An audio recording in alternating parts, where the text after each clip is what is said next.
Every year, around the start of November in the UK and the 4th of July in America, we decide it's a good idea to blow up our money and spend thousands of fireworks up into the air. When I was younger, I loved nothing more than going down to a supermarket with 40 of my hard-earned pounds, buying a box of rockets and Catherine wheels, and then having an enjoyable night with mates, trying not to set fire to our trousers and occasionally blowing up a small bush.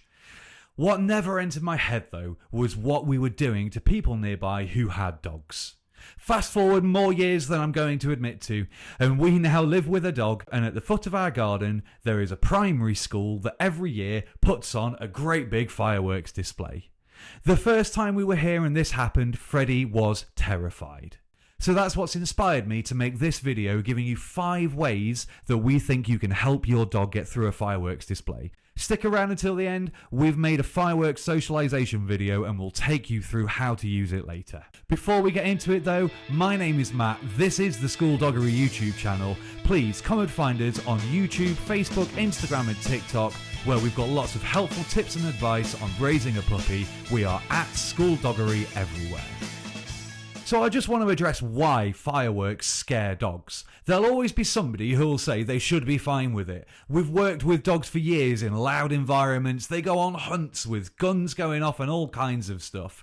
Those dogs, though, have been specially socialised to that situation and they know what's coming. If you think about it from our dog at home's perspective, they're just having a nice chilled out night, chilled up on the sofa with us, and then all of a sudden the sky explodes around us. This can trigger all kinds of responses from our dogs depending on how they usually perceive threats. Things like barking, yelping, running away, whining, panting, being restless. These are all behaviours we can expect from a dog if there are fireworks nearby. The first year that we were here and fireworks went off, Freddie, our Staffordshire Bull Terrier, hid in the middle of the house and was utterly terrified. We couldn't do anything to help him. We tried reaching him with games, with toys, with treats, asking him up onto the sofa, all kinds of things, and nothing worked. He sat there absolutely terrified. We've put some more work in with him in the years since, and while he's not perfect with fireworks by any stretch, he will now come and sit with us at least on the sofa. But as you can see, his ears are still pinned back. He's still visibly distressed by the whole situation. He has his crate in our living room, which he knows he can go to, but he seems to prefer sitting with us and watching our reactions. And that's going to bring me to number 1 on the list. Dogs are always watching us for our reactions. So when fireworks go off outside, if we all of a sudden start going, ooh, and act scared ourselves or jump or go and watch them out of the window, the dog is going to see that and think, oh, so a change in behaviour is required then. They've changed their behaviour, so I should change mine.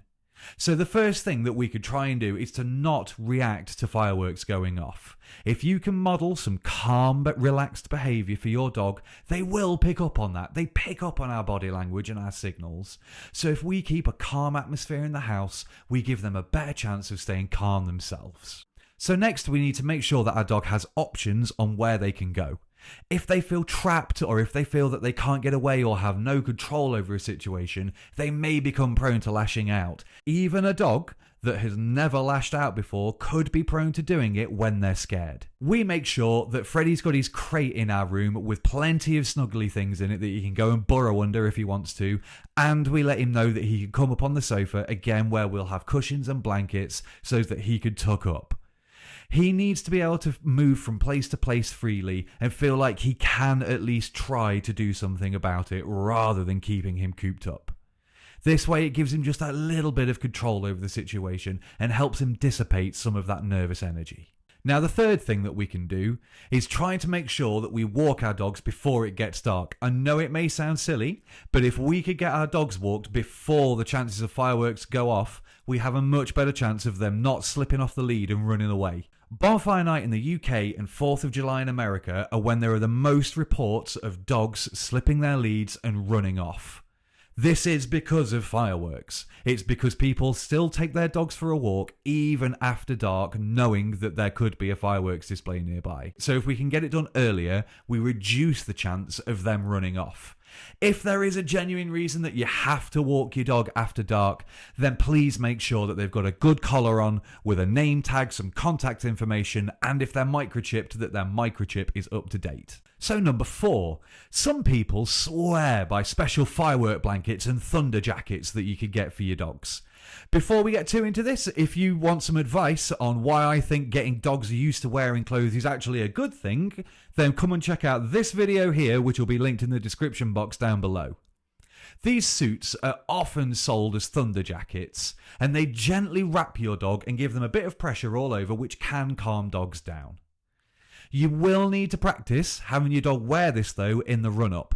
If you only get a thunder jacket out when it's thundering, or something to comfort them when it's fireworks time, when there are fireworks going off, they may start to associate seeing that item with the fear of fireworks. So you may find that actually, if the blanket falls out of a cupboard at another time, they get scared because they've seen the blanket that means that the loud thunder's coming. If you could spend time socializing them to this first, then you can hopefully not create that association between the two things, and they won't get any fear from seeing the blanket come out. So for number 5 and the last one, the best thing that I think that we could do for our dogs is to work with them to desensitize and socialize them to the sound of fireworks in the lead up to Bonfire Night and the 4th of July. We have a whole video over here, which will also be linked in the description below, outlining what socialization means, why I think it's important, and some examples of how you could start socializing your dog. So go and check that out. While there is no substitute for the real thing, YouTube is a great resource to find videos of fireworks. In fact, we've produced a video of fireworks ourselves, which will be linked at the end of this video. I hope that you can use this video to help your dog get used to the noises. The way we're going to do it is quite simple. I just want you to put that video or any video of fireworks on the TV, turn the volume up nice and loud, and do some obedience work with your dog in front of it. Or give them their food. Just have a relax on the sofa with them. Just spend some time trying to build a more positive association with sudden bangs that are going off. If we could teach them that there's nothing to fear by sudden noises, we stand a much better chance again of getting them through a fireworks display. So there we go. That was 5 things that we could do to help our dog get through a firework display. Hopefully there was something useful in there for you. Here at School Doggery, we really want to help you get a great dog all year round. So if you want some more tips and help and advice, please come and find us on social media, Instagram, Facebook and TikTok. We are at School Doggery everywhere. Until next time, thank you so much for watching. Look after yourselves and your dogs.